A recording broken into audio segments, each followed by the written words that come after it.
Bonjour, aujourd'hui je vais vous parler des atteintes cognitives qu'on retrouve chez les personnes âgées. Ça peut être, en fait je vais vous parler du trouble de mémoire lié à l'âge, donc au développement normal d'une personne, versus une personne qui a une maladie d'Alzheimer, ou une maladie du cerveau en fait. Mais là dans l'exemple ça va être, mettons, l'Alzheimer, qu'on connaît bien, pas mal tout le monde. Euh, Tout d'abord, près de 40% de personnes de 65 ans et plus ont une forme quelconque de perte de mémoire. Ils n'ont pas toutes une maladie. Donc, voilà. Ah oui, puis normalement, il est censé y avoir deux personnes qui m'écoutent, mais sont pas disponibles. Mais hier, on a fait une pratique, puis ils ont noté des questions que je vais répondre un peu plus tard. Euh, donc, trouble de mémoire lié à l'âge. Difficulté de se souvenir des détails d'un événement qui s'est passé il y a un an. Par exemple, au mariage de mon fils, combien il y avait d'invités, est-ce que c'était quoi la musique, des détails comme ça qu'on ne se souviendra pas. Au niveau des maladies du cerveau, c'est des éléments récents qu'on ne se souviendra pas. Par exemple, qu'est-ce que j'ai fait la semaine passée? On ne sait pas. Ou bien même une naissance, le mariage s'est passé la semaine passée, je ne me rappelle plus. Ne pas pouvoir se rappeler du nom d'une connaissance, ça se trouve dans le développement normal d'une personne. Mettons, la madame à l'épicerie que j'ai jasé pendant 15 minutes, je me rappelle plus de son nom. Sinon, dans la maladie du cerveau, ça va être peut-être nos proches, qu'on ne se souviendra plus. Autant du nom ou autant qu'on ne les reconnaît pas.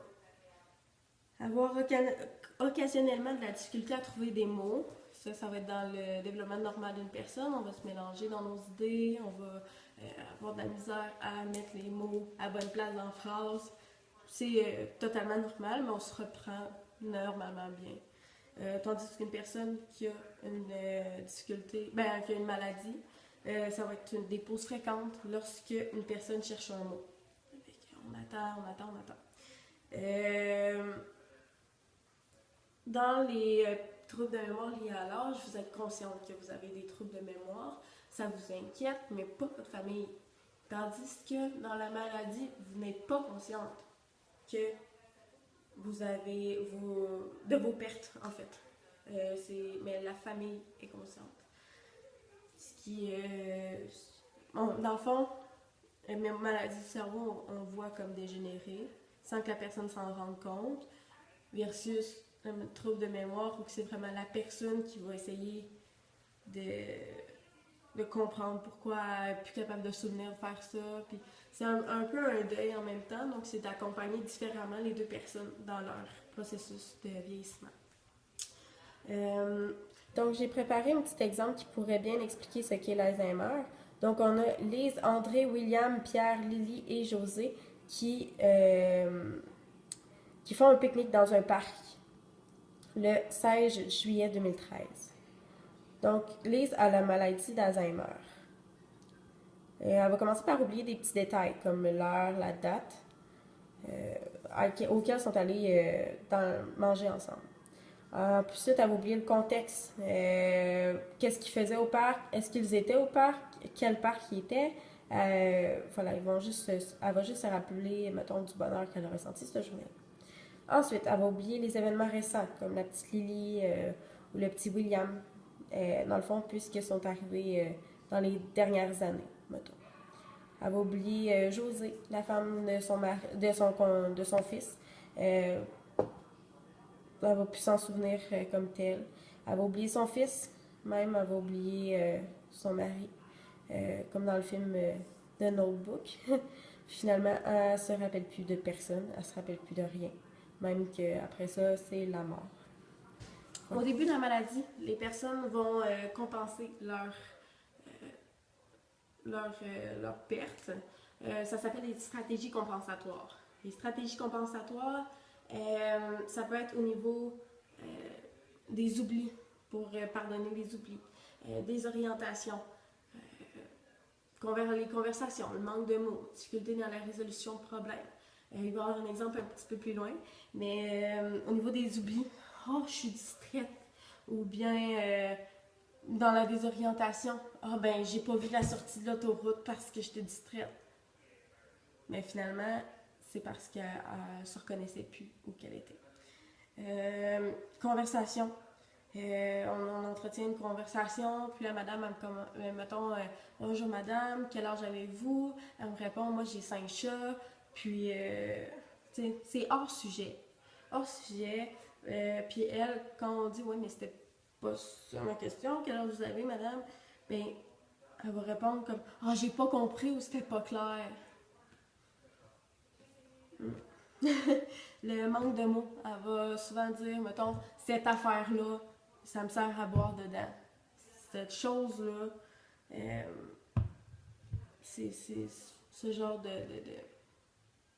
c'est cette affaire-là. Là. Difficulté dans la résolution de problèmes. Les moyens d'évitement, il y en a beaucoup. Par exemple, grand-maman, t'es-tu allée au guichet?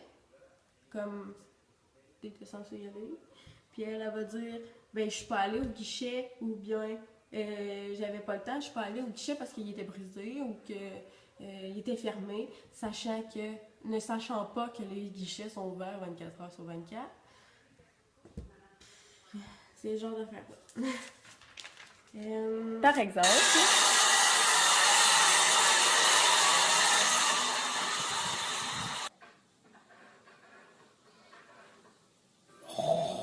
Je suis bien distraite. Donc, dans les questions, on a eu des stratégies qu'on pouvait utiliser avec ces personnes-là en intervention, puisqu'on ne peut pas nécessairement comme neutraliser la maladie, la dégénérescence. Donc, ce qu'on peut faire, des brèves idées comme ça, là, on peut toujours mettre les objets à la même place pour que la personne s'en souvienne. Utiliser des aides-mémoire. Mettons au niveau du calendrier.